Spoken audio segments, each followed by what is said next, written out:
Infirmière depuis 4 ans aux urgences pédiatriques, je souhaitais depuis quelques années mettre à profit mon savoir-faire médical dans le cadre d'une mission humanitaire. Un projet longuement réfléchi qui a pris forme avec l'association EINA, Enfance et Avenir de Madagascar.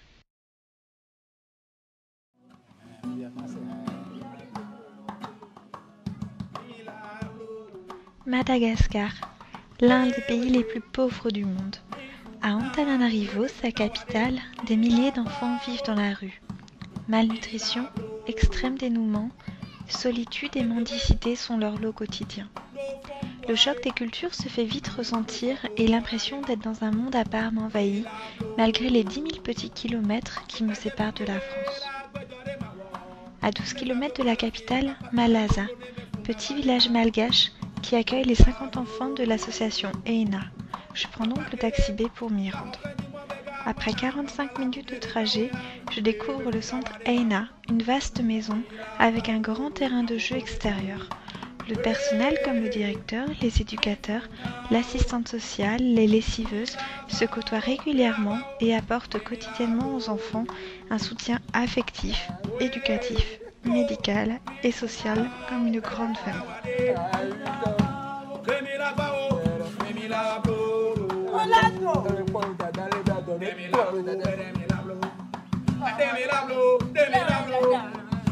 Tout au long de l'année, des activités et des jeux sont organisés quotidiennement par les éducateurs, comme se balader dans les alentours du centre par petits groupes, des activités théâtre, danse, percussion ou même jardinage improvisé avec quelques herbes trouvées.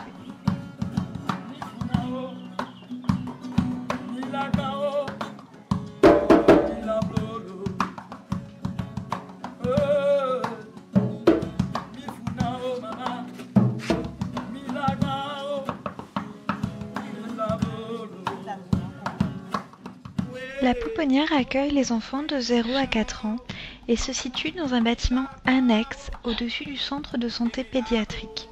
C'est là, au premier étage, que j'ai pu loger durant cette mission humanitaire. La petite pelouse de devant nous permettait de sortir les enfants régulièrement. Ces petits bouts de chou demandent beaucoup d'attention, surtout au moment du coucher. Les journées sont ponctuées d'un réveil matinal en chanson, de l'école le matin et des activités l'après-midi avec les nourrices, sans oublier la sieste. Certains de ces enfants ont déjà un lourd vécu, comme un petit garçon retrouvé dans un sac plastique à côté des poubelles à quelques jours de vie.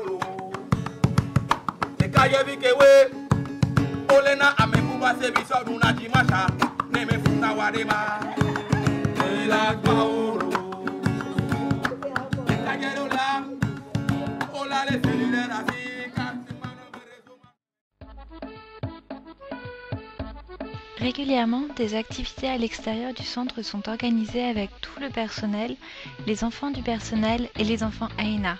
Vélo, djembé, guitare, jeux de balle ponctuent ces agréables journées.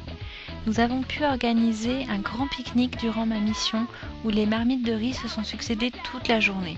Les enfants étaient ravis de cette sortie, non loin de Malassa.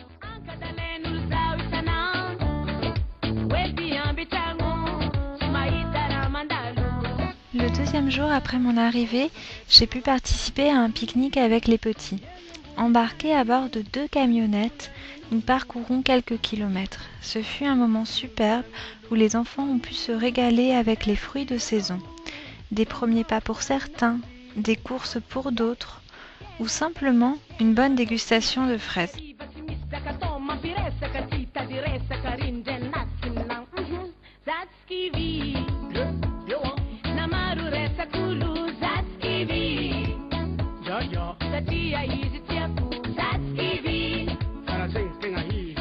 Tous les enfants d'EINA sont scolarisés dans une école privée dans le village voisin. Tenues traditionnelles sont de rigueur. Chaque matin, les enfants prennent un taxi B avec les éducateurs pour rejoindre leur école. Pour les plus petits, l'école maternelle se fera au centre avec Yvette, l'institutrice.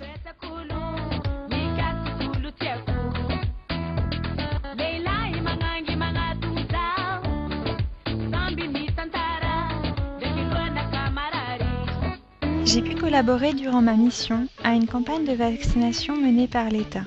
et à sensibiliser les enfants et les femmes enceintes des quartiers avoisinants à consulter gratuitement les médecins bénévoles français présents au centre. Des matrones nous ont rejoints dans l'équipe paramédicale. L'attente fut longue pour certains enfants. Après 2 heures, le médecin est arrivé en scooter avec les vaccins.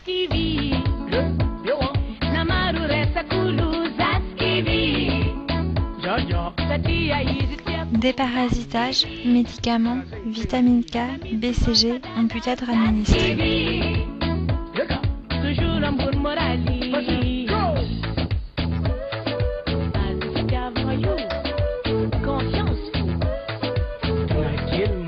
Les boîtes à aiguilles sont bien différentes. Une simple bouteille vide suffit. Après cette journée, une centaine d'enfants ont pu être soignés. La formation des futures nourrices de la crèche représente une grosse part de mon travail à Madagascar. Le but étant de les former sur l'hygiène et la sécurité en crèche. J'ai pu mettre en place des cours sur rétroprojecteur, des ateliers pratiques comme le lavage de mains, l'alimentation de l'enfant et des formations secourisme pour toute l'équipe. Très intéressée et motivée par cette formation, ce fut une réussite.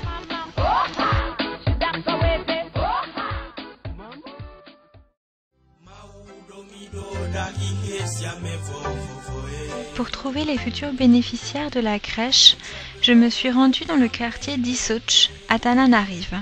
Pendant 2 jours, j'ai suivi l'assistante sociale Daina à la recherche de jeunes mères mineures ayant un bébé entre 0 et 2 ans. Les enquêtes sur le terrain se sont révélées très difficiles car ces jeunes filles se cachent, ont peur, ont honte et donc par conséquent sont dures à trouver.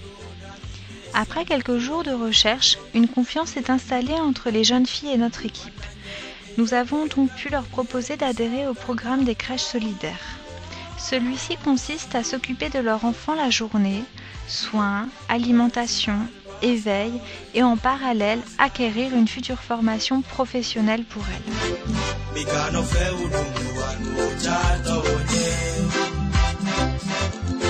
Dans le quartier d'Issoch, un des quartiers les plus pauvres de Tananarive, la crèche se trouve dans une ancienne usine prêtée par l'État. Tout est à refaire.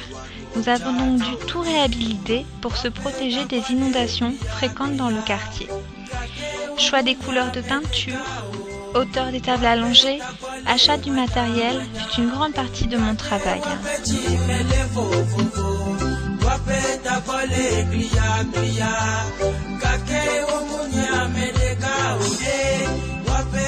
L'aménagement de la crèche prit vite forme et je me suis lancée dans la réalisation de peintures pour égayer les chambres. Durant 1 semaine, nous avons confectionné les draps, les rideaux, les tabliers, les moustiquaires. Ce fut un travail de longue haleine pour nos futures nourrices. Celles-ci sont des femmes du quartier formées au centre EINA.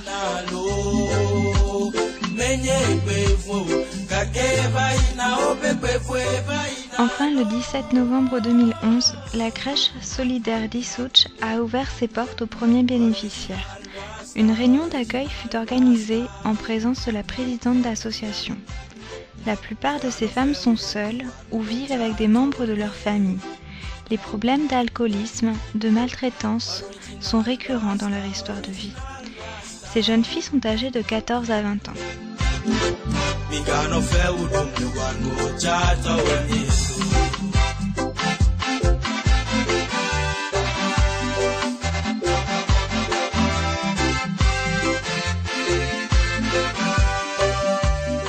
Les premiers soins des enfants ont été un moment important pour moi. J'ai pu réaliser un bilan de santé pour chacun d'entre eux. Poids, mesure, antécédents.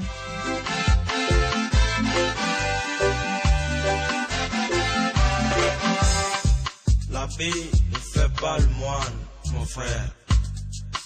Et l'apparence.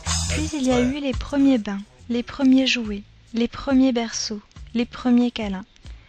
L'adaptation des enfants s'est faite très rapidement malgré le changement brutal d'environnement.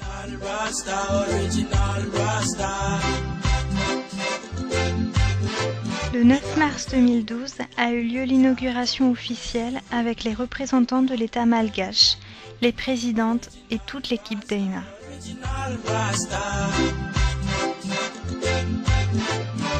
La première crèche solidaire est née à Madagascar. Original Rasta, original Rasta. Migano fe udongo wanu chata onye.